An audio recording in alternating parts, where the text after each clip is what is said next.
E aí prosseguiram. E na lei de Moisés, Moisés, nos mandou que tais mulheres sejam apedrejadas. Na realidade, na lei de Moisés, isso estava escrito, mas era para os adultos, não eram para tais mulheres. Tais mulheres já era a leitura seletiva baseada numa hermenêutica machista, chauvinista, misógina, patriarcal, do supremacismo masculino sobre a fêmea. Moisés disse que o casal adúltero deveria ser apedrejado. Mas eles, como todos, fazem leituras seletivas, escolhem da lei o que lhes convém e como lhes convém aplicar. É assim que fazem todo dia, o tempo todo, até o dia de hoje. Se você não aprendeu que é assim, meu Deus, abra o olho, garoto, garota. Mas é assim que fazem. Na lei nos mandou Moisés que tais mulheres, é seletivo aqui para eles o entendimento interpretativo da lei, sejam apedrejados. Tu, pois, que dizes? É tentação, é Satanás. Não é no deserto, mas é aqui no chão do templo. Não é no pináculo, mas é no átrio, tentando Jesus. A religião tenta tentar Jesus o tempo todo. Na realidade, a religião é uma tentação para Jesus de dia e de noite. Então, isto diziam eles, tentando. Olha só.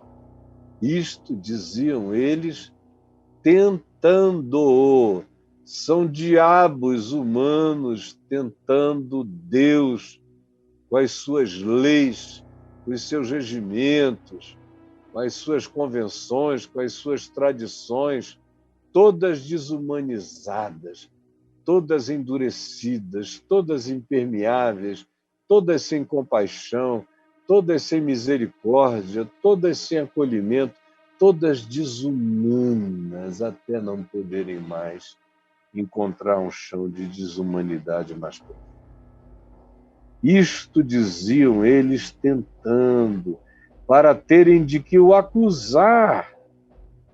Acusar a Jesus, imagina aqueles que, não sendo Jesus, agem como Jesus. Agem como Jesus.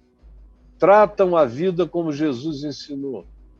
Esses, então, são infinitamente mais, não só tentados, mas oprimidos como quando tomam uma posição diferente daquela que os regimentos da morte religiosa estabelecem.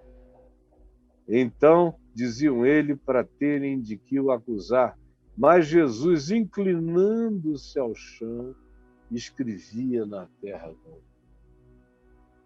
E aí, o que ele escrevia a gente não sabe. Né? Tem alguns pregadores, batistas, presbiterianos, pentecostais, que ficam supondo, fazendo ilações, que Jesus estaria escrevendo os pecados de cada um deles, os adultérios de todos. Mas o que não se diz na Escritura não deve ser objeto das nossas especulações religiosas, especialmente. Jesus estava escrevendo no chão. Podia estar escrevendo uma coisa totalmente oposta. Podia estar dizendo: o meu Pai é amor. Podia estar dizendo: o meu Pai é misericordioso. Podia estar escrevendo: meretrizes vos precedem no reino dos céus. Podia estar escrevendo: quem estiver sem pecado, seja o primeiro que atire pedra. Ou poderia não estar escrevendo nada, poderia estar desenhando uma árvore, poderia estar desenhando uma criança segurando na mão do pai, poderia estar fazendo o que ele quisesse. E o resto é especulação. Se fosse essencial, ser-nos-ia dito o que ele estava escrevendo, mas se não nos disseram o que ele estava escrevendo, é porque, sinceramente, pode passar despercebido, sem nenhuma consequência para o resultado do acontecimento. E aí, ele escrevia no chão. Mas ouvindo eles, Jesus escrevendo ali no chão, escrevendo no chão, e eles insistiam. Hein? Moisés mandou que tais mulheres sejam apedrejadas. Tu, pois, que dizes? E ele escrevendo no chão. E aqui diz, como insistissem na pergunta. Imagina quantas vezes eles perguntaram. Hein? Hein? Olha, Moisés falou, e tu, que vais dizer? Hein? Fala. Grupos diferentes, jovens, velhos, gente de meia idade, todo mundo perguntando, eventualmente até algumas mulheres, filhas da maldade, que tinham ciúme, inveja dessa adúltera, bonitinha, novinha, gostosinha, lindinha.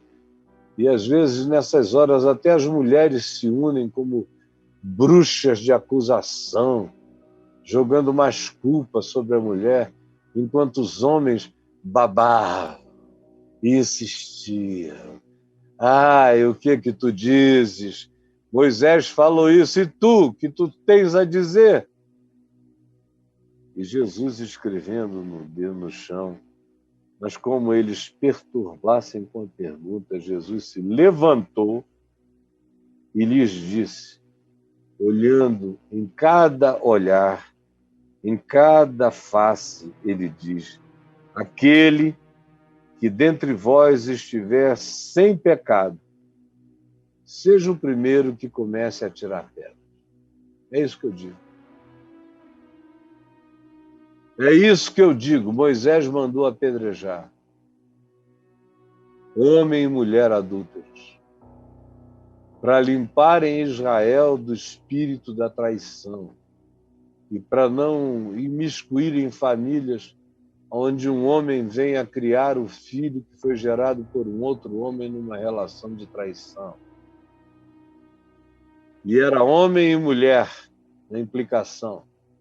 Agora, vocês querem saber o que eu penso do que Moisés disse e do que vocês gostam de cumprir de maneira seletiva, doente e tarada? Querem saber?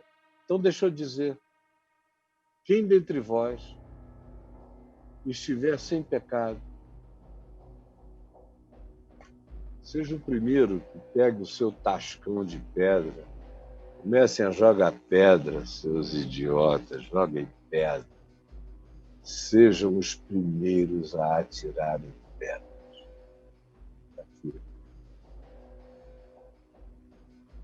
Uma pedra dessa caindo na cabeça de uma pessoa, você já imaginou o estrago que faz? Na testa, centenas de pedras. É uma morte das mais perversas, essa morte por apedrejamento. E como cada um joga uma pedra, dilui a culpa social do crime individual, passa a ser distribuído pela coletividade participante. Todo mundo já com uma pedra na mão, e Jesus, vendo aquelas pedras na mão, disse, olha, seja lá o que Moisés tenha dito, o que eu digo é o seguinte, quem de vocês não tiver pecado, nunca tiver adulterado, nunca tiver desejado pegar essa mulher, nunca tiver furtado, nunca tiver roubado, nunca tiver mentido, nunca tiver dito falso testemunho, quem dentre vós estiver sem o pecado dela ou qualquer outro pecado, que todos são semelhantes ao dela, segundo a lei de Moisés, seja o primeiro a tirar pedra. E não falou mais nada. O texto diz que ele acaba de dizer isso e, tornando a inclinar-se, continuou a escrever no chão. Abandonou a questão, se retirou e entrou num estado de intimismo pessoal, ficou escrevendo no chão. E eles assistindo aquilo ali, e ele completamente alheio à decisão deles, disse: quem de vocês estiver sem pecado, seja o primeiro a atirar pedra. E voltando, continuou a escrever no chão.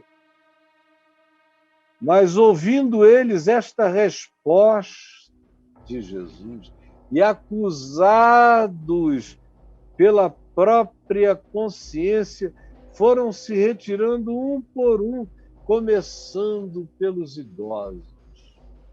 Aquele pessoal que tinha adulterado o mundo, tinha uma acumulação estratosférica de culpas, tinham camadas, layers and layers de paleontologia culposa, desde a mocidade. E a gente que não podia olhar para o lado, que encontrava o olhar da mulher de alguém com quem eles tinham estado escondidos, mentirosos, falsos, enganadores, que tinham apenas aprendido a arte da dissimulação, de adulterar sem dar flagrante, sem permitir flagrante. A começar desses mais velhos, com tanta acumulação perversa no coração, foram se retirando.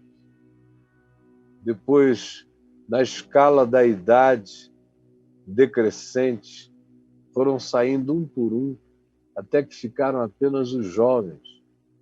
Porque os jovens têm ainda pouca história, pouca memória e muita potrícia, são potros do fanatismo. Jovens fanáticos são incomparavelmente mais enlouquecidos e capazes de fazer o impensável. É por isso que as seitas gostam de jovens, não de velhos.